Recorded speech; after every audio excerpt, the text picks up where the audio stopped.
doing in the rental space that is changing the way that we use voice technology and AI to do things. So welcome to the stage, Nipun.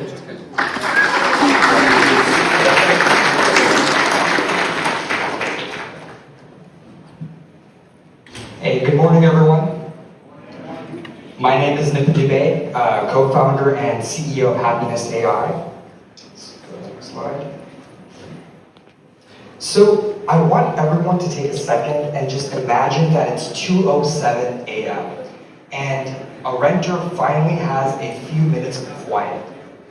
They get on Zillow or whichever website and they request a tour. They're ready to move. Now, at 2:07 a.m., your leasing workflow is doing what most workflows do, sleeping.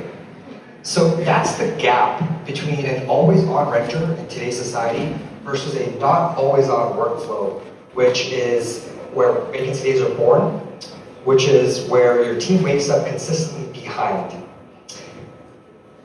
Today, I'll share a practical blueprint on an AI copilot that is built on an intelligent orchestration layer. Not just a chatbot duct taped onto a portal. So it's a system that turns leasing signals into actions. And the important part is, it's actions you can audit. And if you remember one line from this, and yes, this is my PSA, it's that copy and paste is not a scalable architecture. So minutes matter. Speak to lead is a conversion lever, and the curve is brutal. Inquiries come in at 9 a.m., 9 p.m., 2 a.m., across portals, emails, calls, texts, and renters don't care where a question came from or when. They want an answer right now, and the competition in leasing is oftentimes the back button. There's a classic MIT study on lead response management that found the odds of contacting a lead when you respond in 5 minutes versus 30 drop about 100 times. So, in other words, if you respond to a lead in 5 minutes versus 30, you have a 100 times better odd of contacting and engaging them versus in half an hour. So that's not a little worse, that's your prospect already emotionally moved into someone else's unit. Often, simple questions like, what's your pet policy? Or what are the moving fees? They get missed because you knew the answer existed somewhere, but just not in the system you were in. Humans are being used as integration glue. And not only is that not a great use of our time, we don't make great glue, period. So let's take a moment and demystify AI. So I'm gonna try to do that in about 90 seconds. There are basically 4 flavors of AI that you'll hear about. The first one is deterministic. So this is automation based on rules. Best at repeatable tasks. Think of like a calculator that you give it an input, it'll give you the same output. Then you have probabilistic AI. So that's predictions, machine learning, ML, and that's basically forecasts and patterns. So you can prioritize things like which leads need a human right now, or predictive maintenance, or even recommendation systems. And then the third is Gen AI or generative AI. So that is the conversational layer, right? It's great at producing content, text, images, code, and sounding natural like a human would talk. Then you have agents plus retrieval. So that's essentially your modern copilot. That's where it retrieves facts from systems and takes safe actions with logs, if it's done right. So in terms of what's most reliable today, for consumers, general assistants are great for broad help, but they're not grounded in your property's truth. Then for businesses, I believe the winner is retrieval plus rules plus logging, because you can measure it, control it, and audit it. And then for professionals, copilots are best when they're tied to a specific job or specific data, not the whole internet.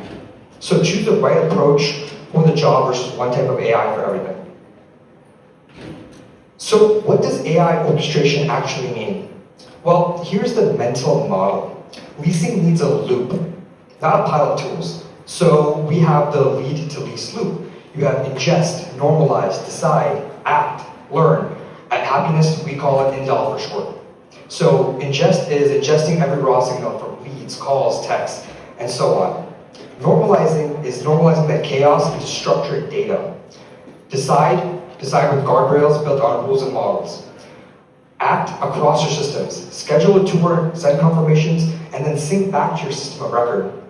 Learn by measuring outcomes and tuning the workflow so you keep improving.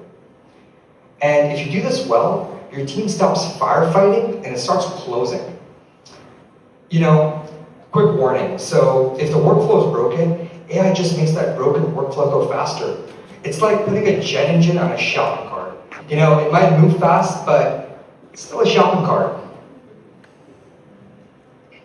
So most portfolios, they have their data in fragments, right? So some of it's in your portal, it's in your property management system, it's in your calendar, your Gmail, your inbox, your notes, maybe someone's memory. It's a complete patchwork. People copy and paste to make it work.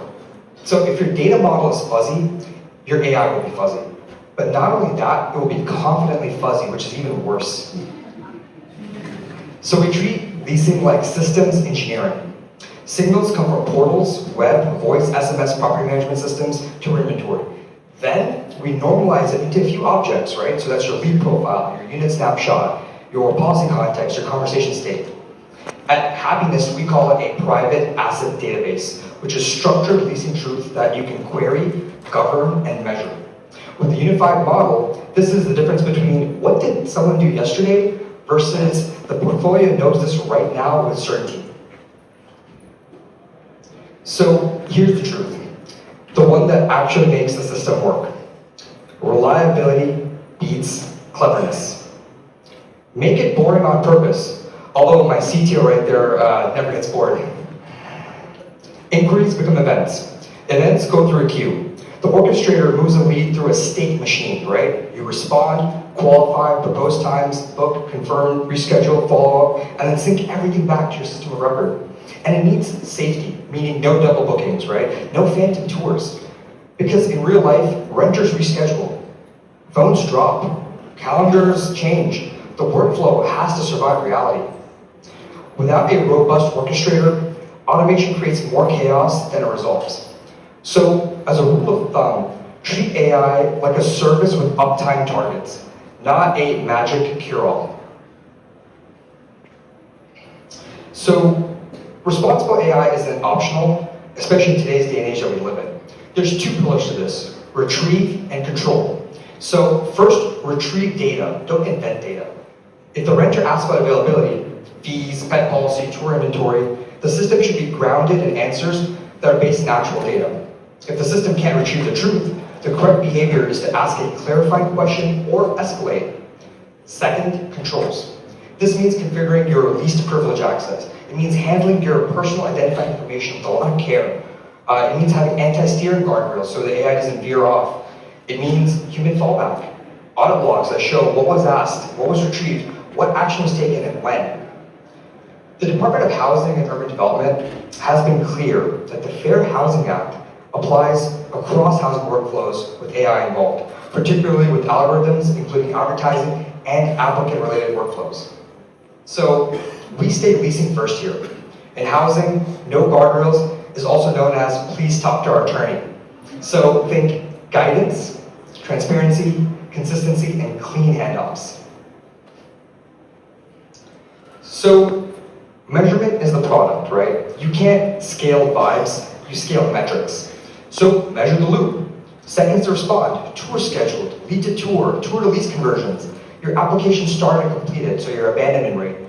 And then you'll get your staff hours saved. You'll get cost per lead by your source, cost per lease by your source.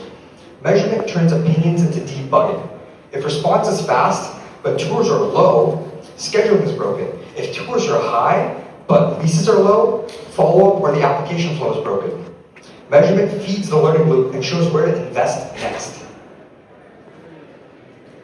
So, what does this look like as a product in the real world? Well, what we've built at HappiNest is an always-on co-pilot for engagement and conversion. It's a unified system where voice and SMS answer questions and qualify leads instantly across channels, then schedule tours with real-time inventory. After the tour, our AI follows up and guides renters through the application via voice or text, reducing abandonment and converting more leases. And more importantly, it's one system, one lead hub, workflow, analytics, sync, so you're not running parallel AI conversations somewhere else that never make it into your system of record. On a leading property management systems website, HappiNest is described as responding to 100% inquiries instantly and driving a 400% increase in tour conversions. Now, the point isn't the headline, it's the loop.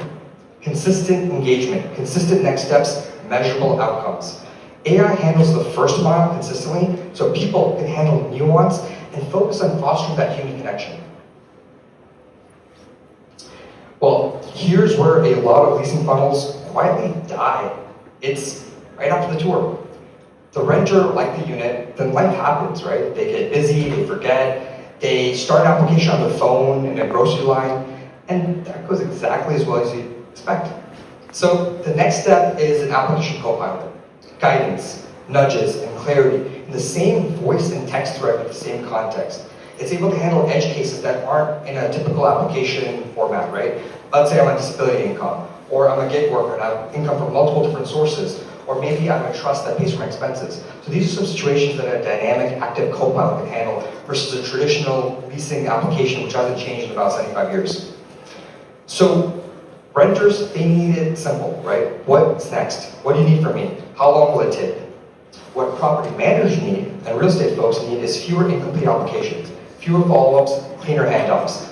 Our platform can help support renters through a guided application process alongside tour scheduling to reduce broker flows and abandonment. So if you're thinking, wow, this is like a lot of info, where do I start? Well, here's a simple 30-day path. Week 1, capture and respond to leads across every channel. Week 2, schedule tours inside the conversation. Week 3, qualify and hand off with context.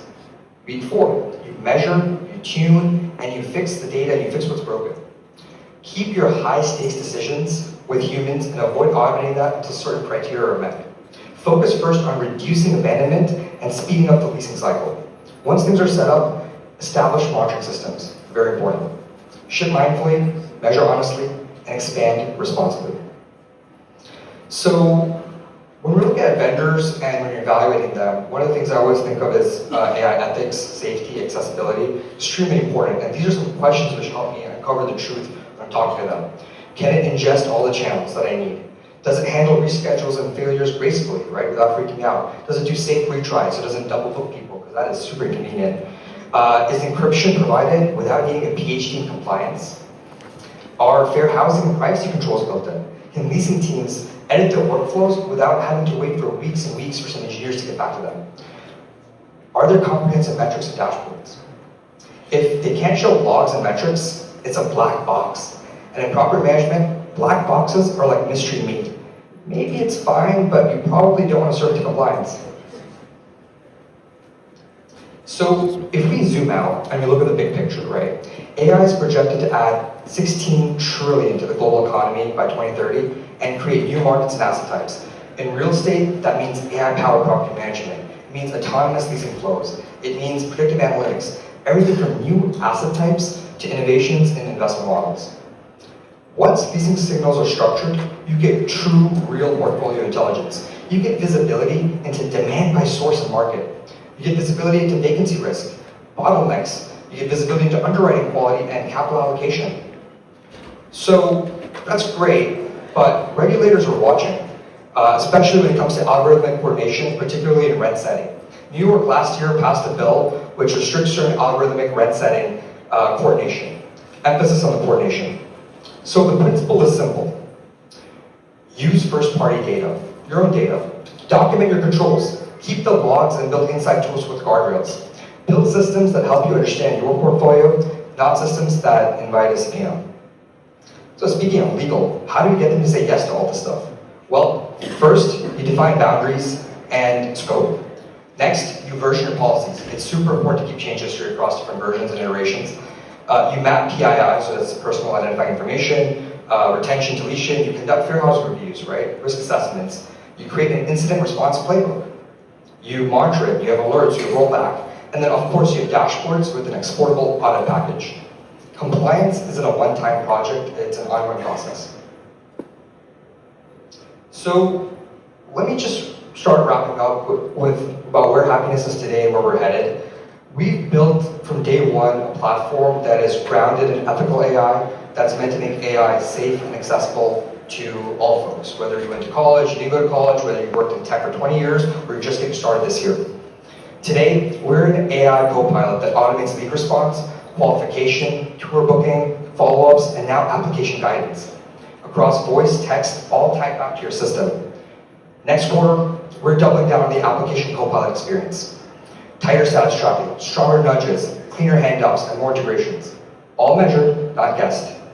And the ROI is straightforward. Lower response times, more tours, fewer applications abandoned, better conversations, and better conversions with less vacancies. And staff saving hundreds of hours and thousands on leases. Remember, if it doesn't have a metric, it's a demo, not deployment. So, I want to conclude with 3 takeaways. The first is orchestrate. Across systems, not just bolting on chatbots. The second is measure every step. Speed, tours, vacancies, application drop-off, signed leases. The third is deploy responsibly with policy controls, logs, and monitoring from day one. It's 2:07 a.m. again, and a renter has a couple minutes, and tonight you can fall asleep, rest assured that those inquiries are handled and nothing will be missed. Find me after the talk to ask me questions, to chat more, or feel free to reach me at nipun@HappiNest.AI. Feel free to book a demo or check out our website. Once again, my name is Nipun Dubey, co-founder and CEO of HappiNest.AI. I want to give a thank you to all of you here for your time this morning, and a big thank you and shout out to the entire Sarasota tech team for putting together a fantastic event. Super excited for today. Thanks, everyone. Let's give it up for Rachel. Let's give it up for Rachel. Thank you so much. A couple things I want to point out here. Great job, my man. Take that from you. Thank you so much. Great job. A couple things I want to point out. I met Nipun a couple years ago. He dropped down into Sarasota Tech. We got introduced, and he really didn't know much about real estate. I think you could say right now, after focusing on a very specific niche, understanding it, living it. We got Shed Suite right here, right? He sells into the shed market. There's no more micro niche that I could ever say. I always use it in an explanation. But focusing on not just real estate, but rentals in real estate, multi-level, multi-family real estate, becoming an expert in that. If you're building for everyone, you're probably building for no one. And unless you're in Silicon Valley, you're gonna have a really tough time getting somewhere. My recommendation is always, especially in this region, niche down to scale up. Find your niche, live your niche. I spent 10 years in the automotive space. I became an expert in that area. It made me understand every aspect of what a dealer was going through and made me able to build products a lot quicker for them. I think you find a lot of success when you have companies like this focusing in on very specific niches. So I'd encourage you, if you're struggling to get to market in areas, take your product, focus on a niche, market to the niche, rebrand yourself to the niche. If you can win a customer in a niche, win 10, win 100, win 1,000, you will then be able to go into your second market very, very easily with market domination. But too many companies fail because they try to go too wide too fast. So, especially in the art of AI, what does that mean? I also really love on here, guys, systems, documentation. Most of our businesses, if you're a larger business, lives in the heads of your employees. It fails immediately there. You have to work on getting your processes documented, SOPs. Then you've got to work on stitching those processes together, building systems, and building guardrails, as you hear, right? The good and the bads. And then you can automate and scale as you go through things. But too many companies try to automate and scale right from the beginning. So I just encourage you, there's a lot of great nuggets in there. Please go back to what you're seeing. Take some of those nuggets out and apply it to what you're working on, because these guys are really starting to master it. And I know their CTO as well, who comes out of the automotive space, has a lot of engineering background, focusing in on niching down to scale up. So great job, guys. All right, next up, next up we got